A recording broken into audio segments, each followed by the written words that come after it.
Hello Pisces, Sun, Moon, Rising, and Venus signs. Kamusta kayo?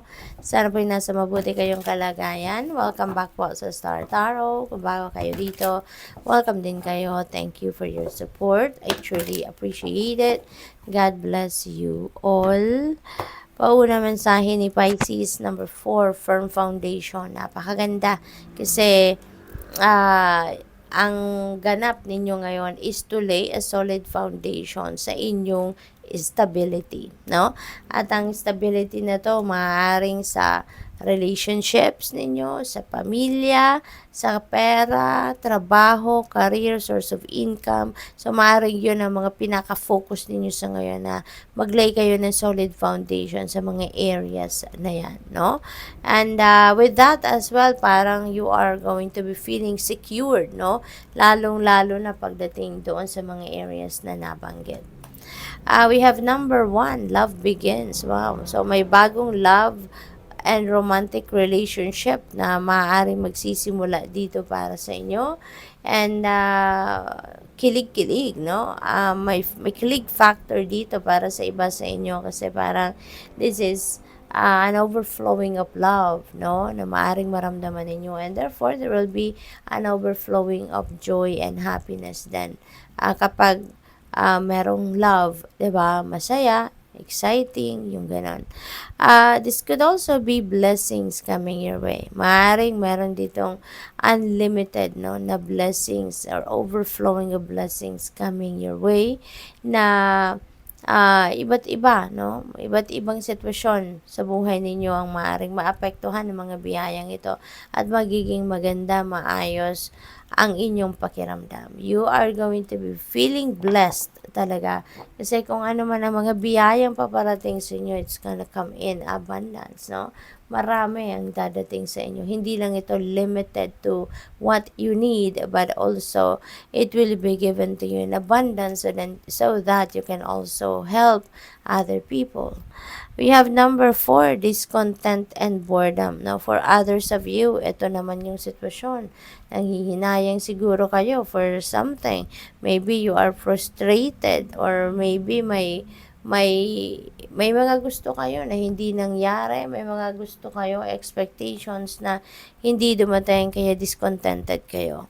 No, pero kung makikita ninyo, no, dito yung floor, sa ground merong liwanag ng rainbow and that represents various opportunities, no? There are unlimited potential na maaaring nandiyan dyan kumakatok sa inyo, offers, mga ganon. Pero hindi niyo nakikita kasi focused kayo doon sa kung ano man ang nagkapag-frustrate sa inyo, diba? Or kung ano man yung dissatisfaction na nararamdaman ninyo. But this is a heads up para sa'yo. Nabuksan ninyo ang inyong mga mata, inyong mga tenga, ang inyong sarili para sa mga kumakatok na oportunidad, no, Pisces? Kasi these are opportunities na maaaring ito yung muling magpangiti sa inyo, muling magpasaya sa inyo, muling bubuhay ng inyong passion. Okay? We have number 9, spiritual strength. Ayan. So, lakas ng loob, no? Ito yung siguro ngayon ang kailangan ninyo or ito yung dapat ninyong gawin. Lakas ng loob, tibayan ninyo ang inyong dibdib, yung ganon. At pwede rin na pagtitibayan din ninyo ngayon ang inyong paniniwala, no?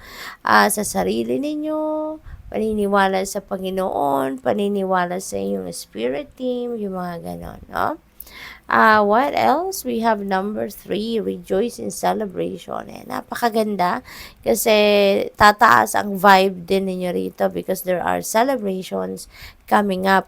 Baka okasyon ninyo to, baka kayo yung mag-host ng celebration at maaring kayo ang magpapa-party or baka may simpleng pagtitipon lang, maaaring ganon. But you are definitely going to have fun and enjoy this event, no?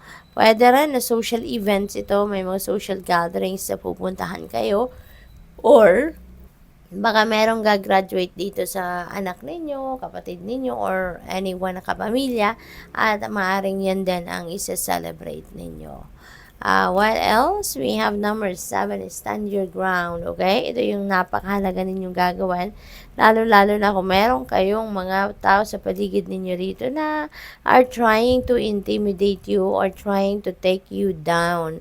Maaring ang ibang tao sa paligid ninyo baka naiinggit sa inyo. Kasi baka meron kayo na kung ano yung gusto nila, baka meron kayo na yun ang minimithi din nila para sa buhay nila, pero ikaw ang meron at hindi sa kanila. Kaya maaaring mga taong ito, out of inggit, no? Maaaring gumagawa ng kwento or gagawa ng kwento against you, sisiraan ka or whatsoever para maapektuhan ka and i-take down ka sa inyong kinalalagyan estado. What else? We have number 20, truth. Ayan, truth will prevail, no? Truth will prevail. Maaaring dito, no, sa energy na to, kahit ano man mga paninira na ginagawa ng mga tao sa paligid ninyo, truth will always prevail. Okay? Kahit hindi ninyo sabihin, kahit hindi ninyo yan harapin, God will make a way. Diba? God will make a way para magkaroon ng kalinawan ang mga tao, no, na naniniwala sa mga chismis na yan or sa mga minamanufacture na impormasyon ng mga kalaban mo or mga inaiinggit sa'yo, Kaya, wag kang mag-alala, no? Always pray, always call on Archangel Michael, no, and Panginoon to keep you safe, diba? And protect you at all times. What else? We have number 13, transformation. Things are going to change, no? O ano man itong mga hindi magandang pangyayari sa buhay ninyo, rest assured that things are going to change for the better. Okay? Dadating at dadating ang punto na masusurvive mo din ang mga challenging situations na to. Diba? Kasi hindi hahayaan ng universe na mangyari ang masamang bagay, no, sa iyo. Kaya magbabago ang lahat, magbabago for the better. Kaya you have nothing to worry about. There are also other changes happening dito. Maaring sa iba't ibang parte ng buhay ninyo ito, maaring merong magbabago pagdating sa relationships, sa trabaho, sa career ninyo, or family dynamics, relationship dynamics. So, depende sa inyong sitwasyon. But there are some changes happening talaga. Good luck. Thank you for watching Love and Light. Namaste.